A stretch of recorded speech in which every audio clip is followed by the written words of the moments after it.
कभी किसी को मारेंगे, कभी पुलिस वालों से गुंडागर्दी करेंगे और जब कुछ नहीं बचेगा तो चोरी करेंगे। दोस्तों, बीजेपी नेता अपने बयानों की वजह से चर्चाओं में रहे या न रहे, लेकिन जब बयान नहीं होते हैं तो कुछ ऐसे कांड होते हैं जिसकी वजह से वो सुर्खियों में आ ही जाते हैं। ना चाहते हुए भी उनकी खबरें सुर्खियों में आ ही जाती हैं। सत्ताधारी पार्टी से ताल्लुक रखने वाले नेताओं पर जब चोरी का आरोप लगता है तो उनकी पार्टी के किए गए उन सभी वादों पर सवालिया निशान लग जाता है जो जनता से किए जाते हैं, और कहा जाता है कि हम आपकी सुरक्षा करेंगे, आपको एक अच्छे वातावरण में रखेंगे। लेकिन जब उन्हीं की पार्टी के लोग चोरी करने लग जाए तो फिर वो वादे धरे के धरे रह जाते हैं। जनता से ये कहा जाता है कि अब कोई अपराधी नहीं बचा है, दूरबीन लेकर आप ढूंढिए तो आपको कोई अपराधी नजर नहीं आएगा, लेकिन उनकी खुद की पार्टी में अपराधी लोग बने हुए बैठे हैं।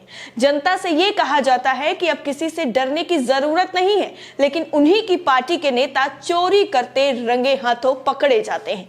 ये कैसा विकास है जो सत्ताधारी पार्टी के नेता ही कभी चोरी करते हैं, कभी कुछ करते पकड़े जाते हैं, लेकिन इस बारे तो सारे के सारे जो रिकॉर्ड हैं वो जरूर टूट जाएंगे जब आपको ये पता चलेगा कि मोदी सरकार में गृह राज्य मंत्री निशीथ प्रमाणिक पर ही चोरी का आरोप लगा है।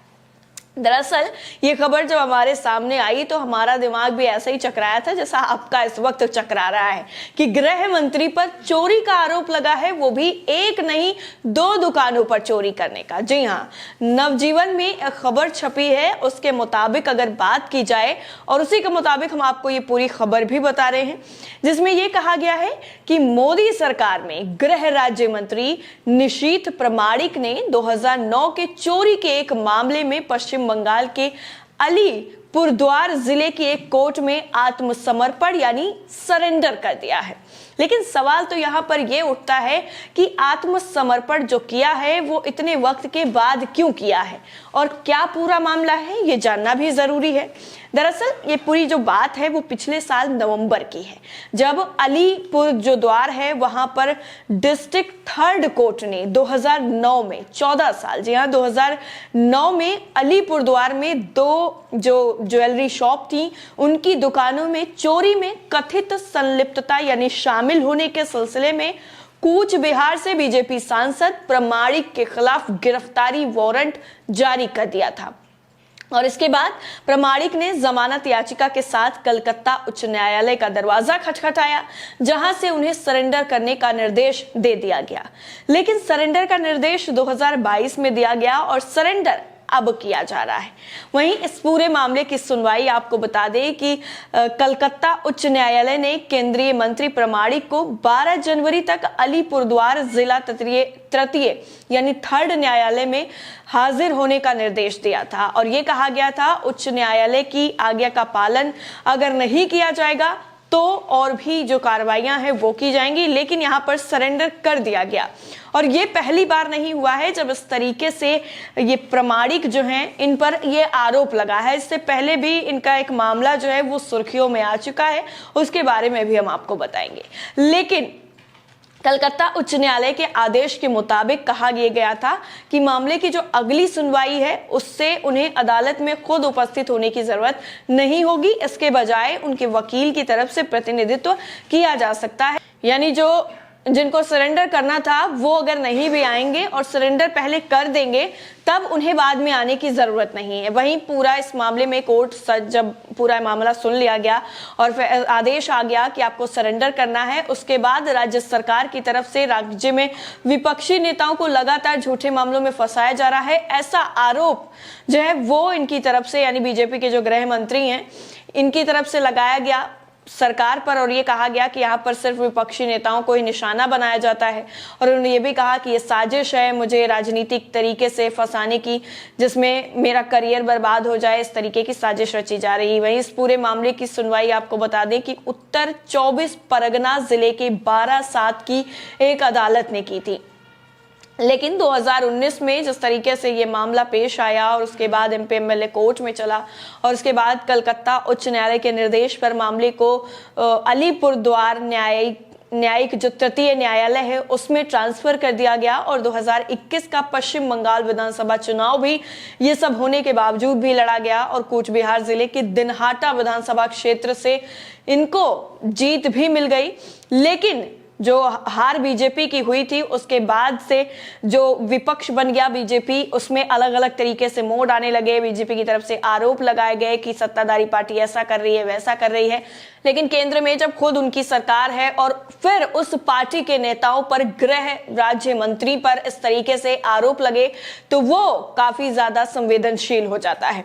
आपको बता दें कि ये जो चोरी का मामला है, दरअसल ये पहली बार बीजेपी के साथ नहीं हुआ है। बीजेपी के साथ ये कई बार हो चुका है जिसमें बीजेपी के नेता जो हैं वो रंगे हाथों चोरी करते हुए पकड़े गए हैं। इसमें एक खबर हम आपकी स्क्रीन पर रखना चाहेंगे, आज तक की है, ये ज्यादा पुरानी खबर नहीं है। इसमें 19 दिसंबर 2022 की ही खबर है, जिसमें लिखा है कि सीहोर मध्य प्रदेश की खबर है। मोबाइल चोरी के मामले में बीजेवाईएम के 2 नेता अरेस्ट। यहां पर मोबाइल चोरी किया गया था बीजेवाईएम के नेताओं की तरफ से। और एक जो खबर है वो है डीएनए हिंदी की तरफ से इसको पब्लिश किया गया है, जिसमें लिखा है कि भाजपा के मंडल उपाध्यक्ष और आईटी सेल प्रभारी ने चोरी किया दूध वाले का मोबाइल, पुलिस ने धर दबोचा। और 2 भाजपा नेता जो थे इसमें इनको जेल जाना पड़ा था और ये कहा गया था कि जब बीजेपी के नेताओं से ही लोग सुरक्षित नहीं हैं तो बाकी जो अपराधी हैं, जो बदमाश हैं, उनसे कैसे सुरक्षित महसूस किया जाएगा। एनडीटीवी की एक रिपोर्ट आपकी स्क्रीन पर है इस वक्त, और ये खबर हमने आपको पहले दिखाई थी जब ये पूरा मामला सामने आया था, उस वक्त भी बताया था।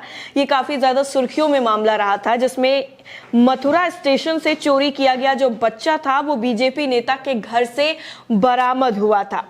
दरअसल सीसीटीवी सामने आया और उसके बाद सीसीटीवी में ये दिखा कि एक जो शख्स है वो बच्चे को उसके जो सो रही हैं उनके पास से उठाता हुआ ले जा रहा है और फिर बाद में वही बच्चा बीजेपी नेता के घर पर मिलता है। तो इसमें राजनीति भी खूब हुई थी और सवाल भी बीजेपी पर कई तरीके के उठे थे और कहा गया था कि इस तरीके से अगर बच्चे को बीजेपी नेताओं के कहने पर उठाया जाने लगे तो ये जो धंधा है वो कुछ और ही कहलाएगा, उसका नाम कुछ और दे दिया जाएगा। भास्कर की एक रिपोर्ट है, इस रिपोर्ट के बारे में भी आपको बता देते हैं, आपकी स्क्रीन पर है। लिखा है कौशाम्बी में भाजपा नेता चोरी करते गिरफ्तार, मोबाइल दुकानदार ने 22,700 रुपए चोरी करते रंगे हाथ पकड़ा, सीसीटीवी में कैद हुई भाजपा नेता की करतूत। और बाकायदा सीसीटीवी में इनका वीडियो कैद हो गया, जिसके बाद मोबाइल का जो शॉप का ओनर था उसने इन पूरे मामले में जो है एफआईआर करवाई और इनको गिरफ्तार कर लिया गया। तो ये पहले इनके कारनामे नहीं है जिसमें अपनी पार्टी की और अपनी फजीहत ये लोग खुद करवाते रहते हैं। कई बार ऐसे भी मामले सामने आए हैं जिसमें पुलिस प्रशासन के साथ गुंडागर्दी पर उतारू हो गए हैं। उन्नाव से एक ऐसी ही खबर सामने आई थी जिसमें एक हवलदार थे जो ट्रैफिक पुलिस कर्मी होते हैं, उनके साथ बीजेपी के जो नेता हैं उनकी तरफ से बदतमीजी की जा रही थी। और वो जब पूरा मामला पुलिस थाने पहुंचा था तो वो बेचारा रोने लग गया था और कहा था कि इतनी ज्यादा बदतमीजी से कौन बात करता है। सत्ताधारी पार्टी का टैग लगने का मतलब ये नहीं है कि आप इंसान को इंसान ना समझे। कोई गरीब है तो आप उसको बिल्कुल चींटी समझ के मसलने की जो मानसिकता है उसको आप बदल दीजिए, क्योंकि आप इंसान हैं तो गरीब भी इंसान ही होता है। लेकिन इस पूरी खबर ने सियासत में एक बार फिर से जरूर एकदम भूचाल सा ला दिया है कि बीजेपी की गृह राज्य मंत्री इस तरीके से चोरी के आरोप में अब सरेंडर किया है उन्होंने, और अब आगे इसमें क्या सजा सुनाई जाती है, कितने दिन का मामला जाता है, ये कोर्ट तय करेगा। इस पूरी रिपोर्ट को लेकर आपकी राय क्या है, कमेंट करके हमें जरूर बताइएगा। बाकी अपडेट के लिए नेशन 360 के साथ आप लगातार बने रहिए। जय हिंद।